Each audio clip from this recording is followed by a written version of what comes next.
Et on reste dans le domaine de la santé avec les 50 ans de la faculté de médecine de Besançon. Un anniversaire qu'Amélie Douai et l'équipe de C'est votre tour ne pouvaient pas rater. Bonjour à vous Amélie, vous allez nous montrer que la fac byzantine est une fringante quinquagénaire. Bonjour à tous, bienvenue ici à MedSim, le centre de simulation créé en 2013 à l'hôpital de Besançon. C'est un centre de simulation qui permet de passer de la théorie à la pratique. Floriane Cicéron, bonjour. Bonjour. C'est un peu ça, c'est s'exercer. Tout à fait. Pour les étudiants et les professionnels de santé. Tout à fait, c'est ça. L'idée, là, qu'est-ce que vous êtes en train de faire? Donc, ils sont en train de faire une anesthésie. Donc, on va faire tout doucement diminuer la fréquence respiratoire. Donc sur à peu près 40 secondes. Donc vous allez voir ce chiffre-là qui va diminuer, c'est la fréquence respiratoire du mannequin. Donc voilà, tout à fait. On travaille sur un mannequin comme si c'était un patient, c'est un vrai bloc? C'est ça, un vrai bloc. Vous pouvez voir, ils sont habillés en tenue de bloc. Ils respectent exactement les mêmes règles qu'au bloc opératoire. Et là, nous allons voir les yeux qui tout doucement vont se fermer du mannequin. À quoi ça sert ce simulateur? C'est mettre les gens en difficulté? Alors, c'est les mettre pas forcément en difficulté, c'est surtout un lieu d'apprentissage pour les étudiants et un lieu de réapprentissage pour les professionnels de santé pour travailler des gestes techniques, mais aussi la communication et la coordination. Et c'est surtout le seul lieu où on peut travailler ces deux choses-là. Là, on le voit, notre patient s'est endormi, il a les yeux fermés. Vous n'allez pas tarder, c'est vous qui pilotez l'opération, vous n'allez pas tarder à les mettre en situation d'urgence. C'est important de s'entraîner à ces situations d'urgence. Tout à fait, c'est important, puisque on apprend à devenir médecin, on apprend à devenir infirmier, le savoir-faire, mais finalement le savoir-être, comment réagir dans ces situations-là, on l'apprend nulle part. Il n'y a pas de manuel et c'est ici qu'on peut l'apprendre. Et c'est comme ça qu'on sauve plus de vies. Tout à fait. Merci Floriane. Est-ce qu'on pourrait envoyer l'arrêt cardiaque? Tout à fait. Comme ça, moi, je vais pouvoir basculer de l'autre côté dans le bloc opératoire parce que c'est quand même là que tout se passe. Vous allez le voir. On va rejoindre Ok, très Martin. bien. Urgence absolue, je pense que le patient est en arrêt cardiaque. On arrête la chirurgie. Olivier, tu te mets à masser, s'il te plaît, massage cardiaque externe. Antoine, tu te prépares à intuber dès que tu peux. Et puis, Fred, tu vas nous chercher le défibrillateur. Tu prépares l'adrénaline. On est en arrêt cardiaque, voilà. On appelle du renfort. 1 milligramme. Tu mets en place le défibrillateur. Très bien. Olivier, tu comptes bien à voix haute. C'est fait, très bien. Antoine, t'es intubé? Parfait. Tu branches le ventilateur en VAC. Parfait.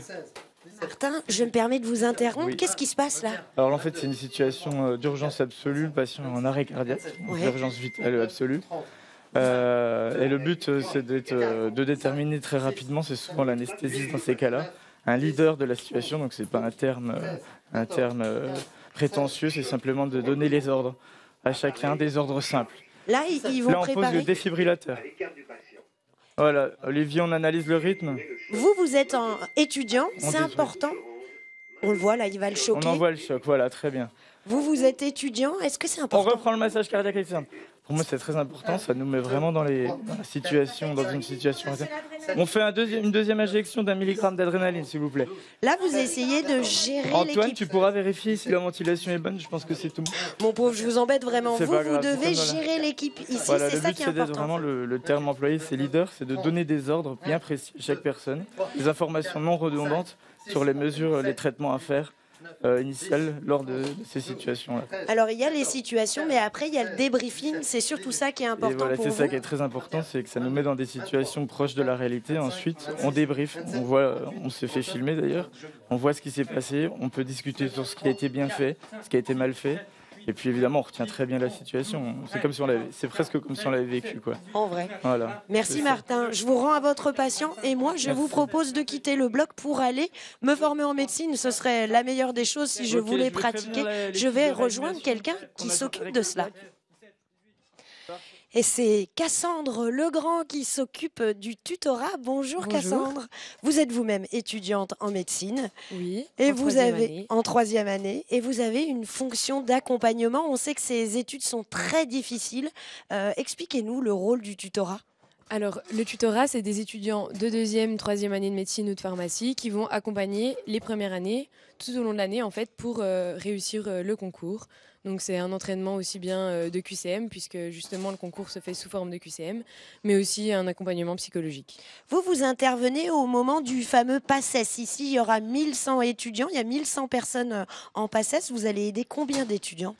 Alors, on va aider presque 100% de l'effectif étudiant de PACES, donc de première année commune aux études de santé.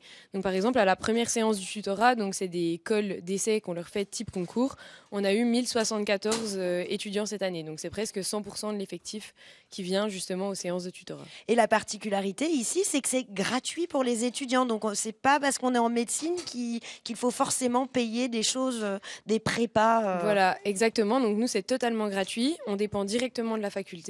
Et en plus de ça, c'est sans inscription, donc c'est vraiment libre à l'étudiant de venir ou non au tutorat. Et vous-même, vous êtes légèrement rémunéré pour pouvoir accompagner ces jeunes ? Voilà, on est sous contrat avec l'université, mais après, tous les tuteurs, enfin, on ne fait pas forcément ça non plus pour l'argent. On est vraiment là pour aider les autres. Ça vous aide, vous aussi, dans votre formation, d'accompagner les autres. C'est aussi le rôle d'un médecin. Voilà, mais c'est enrichissant au niveau personnel aussi de se rendre utile comme ça et puis de rendre aussi l'appareil, puisqu'on en a bénéficié tous durant notre première année. Je vous remercie, Cassandre. Merci. Voilà, Cassandre. Voilà, vous l'aurez mieux compris comment ça se passe ici à la fac de médecine pour le tutorat et les opérations.